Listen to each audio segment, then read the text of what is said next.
All right, everybody. This evening I had someone reach out to me on Corvette Forum, and I'd recently been at Summit Point Raceway and was turning 124, 125 laps, and was looking for feedback on how to get the lap time down. This was in a 2017 Grand Sport.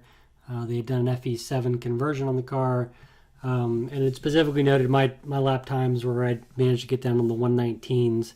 Also on Super Sport tires, so both cars are on the Michelin Pilot Super Sports.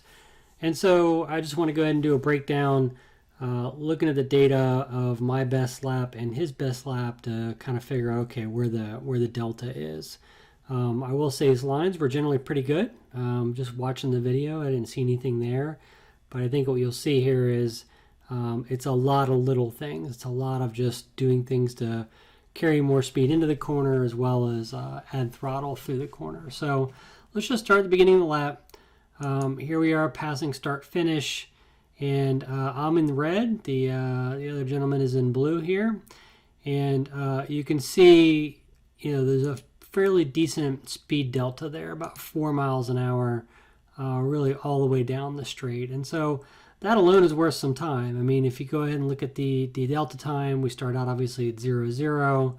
If you get to where I lift, you can see the time delta is only a tenth different, but it's a tenth in there. And then you can see I actually have this really bad habit where I start lifting a little prematurely, and so he did a great job of actually waiting and then being authoritative, getting off the throttle. Whereas I kind of chickened out a little bit, but I stayed in the throttle a teeny bit longer. And the net effect is, again, about 4 miles an hour at the end of the straight. Now what's interesting is if we zoom in, this is braking for turn one. I see this a lot. And it's just a function of carrying your speed through the brake zone.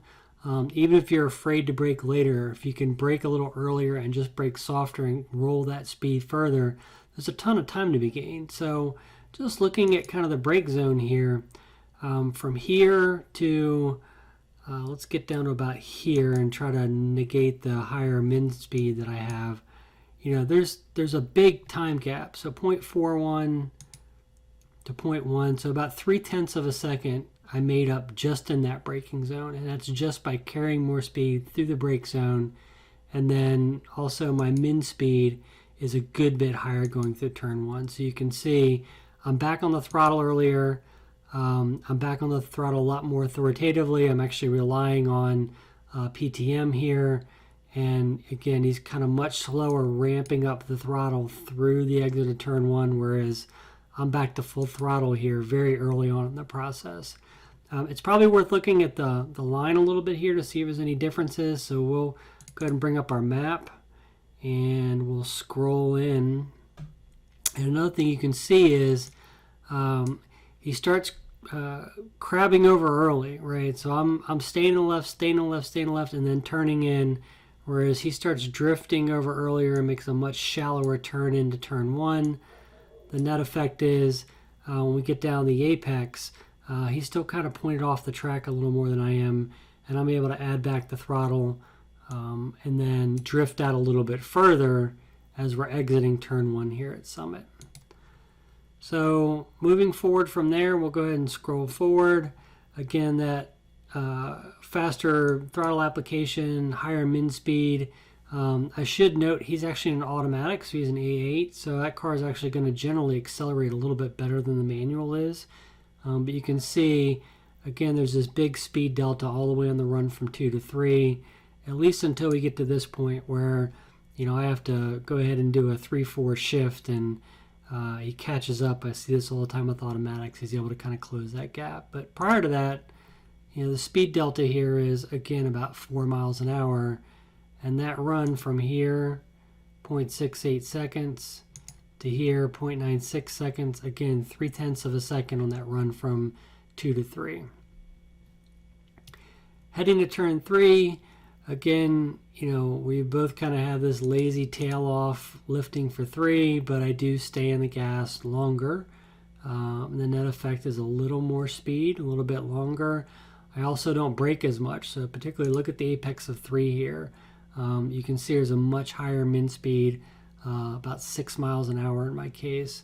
And the other thing is with turn 3, because it goes uphill, you really want to have at least some throttle in the car. So you can see how much earlier I went back to throttle, whereas he's braking longer and then much more slowly adding the throttle. So going up that hill, I've already got some throttle back in the car, and then again getting back to full throttle kind of as the car goes over a little bit of a hump, and then it's a straightaway from 3 to 4. So again, you see the higher speed over this distance. And again, just for perspective, let's take a look at the delta. Let's try this little trick, the R key to here. You can see the delta time is a little over 3/10 again. So we're picking up 3/10 here, 3/10 there. 3 to 4, again, there's this run through here. This is actually the run up the hill.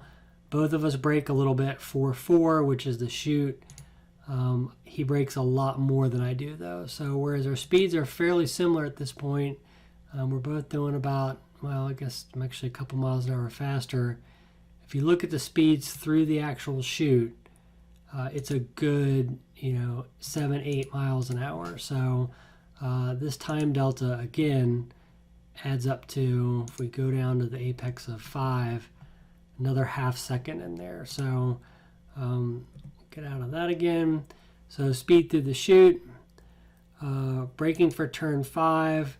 Again, you can see that I'm actually much closer to the apex in turn 5. He's actually fairly wide of it, so I let the car drift out to the left, get all the way over the apex, literally trail brake around the apex, and then immediately start getting back to throttle. So one thing I do that's fairly unconventional, let's see if we can see it on the map here. We'll drill in again. Wow, that's kind of interesting. He's way far over to the right. So that's another thing. Coming down through the chute, just carry the speed, let the car drift to the left. Don't bother trying to get the car back to the right to set up for 5. You just lose too much time in that section. But the other thing you'll see that I do is I don't really force the car back over to the left for the right-hander for turn 6. Just trail brake around the apex, start adding throttle. Try to get the full throttle in through here, particularly in a high horsepower car like a Z06. That little squirt of throttle actually will close up on people that are trying to make it back to the left. And then again, you can trail brake around, and yeah, it washes out a little bit more than he is, but trail brake around that right-hander. So you can see a big difference in line here in the approaches between 5 and 6. So let's see, this is 5 again.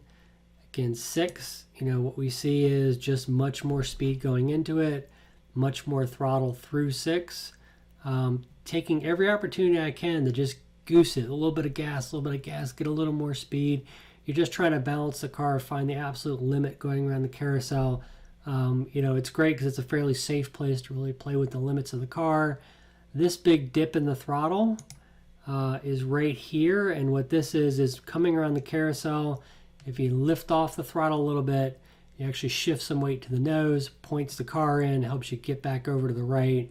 For the upcoming, you want to be in the right-hand side of the track for the left-hander. So again, just a lot more throttle in this 6-7 section of the track results in a lot more speed. So down here, again, we've got another 8 mile an hour speed delta through this entire section. And even as high as well, let's see, that's 12 miles an hour in the run from 7 to 8. So, kind of same story through 9, just higher min speeds, back to full throttle. And again, this section I should back up and again look at how much time is kind of gained here. But from here to basically the exit of 9 is 1.71 seconds. So that's a huge chunk of time just by building more speed. His line is actually pretty good there. It's just a function of these little additions of throttle to get more speed, to carry the car through that section. at a higher rate of speed. And then even though the throttle's pretty even through here, there's already a big speed gap. So then we move and fast forward down. We're coming up towards turn 10. Again, he does a very good job of waiting until the very end and then coming off the throttle quickly. I actually lifted a little early there. I did have more speed, but I lifted, and I could do this slow, lazy lift, which is not something I'm particularly proud of, but is just something I do out of lack of confidence. And then braking, again, you can see a big difference in our braking curve, but it is worth pointing out that this is pedal position, so it could be a function of just how far the pads were worn on his car versus mine. Because if you look at the speed traces, at least down to this point, they're pretty even. But again, let's look at going into 10. So we've gotten off the brakes. He's got a big section where he's coasting, whereas I'm immediately adding back a little bit of gas, trying to give it more. I may have to take off a little bit based on the balance of the car, but then I'm back to full throttle much sooner. So this huge, again, speed delta in here through 10 is just a function of adding more throttle sooner. And, that gets carried forward and it gets carried down the track. And just like we saw at the beginning of the lap, there's this speed delta that goes all the way down the front straight. So I hope you found this useful. I know it's a lot of little things, but the major message here is just trying to add more throttle, trying to roll more speed through the mid corner. The car looked like it was doing well otherwise. Thought your lines were good. And again, you've got some really good technique pieces here as far as being clean with the throttle release and onto the brakes. So hope you find this helpful, and have a great evening.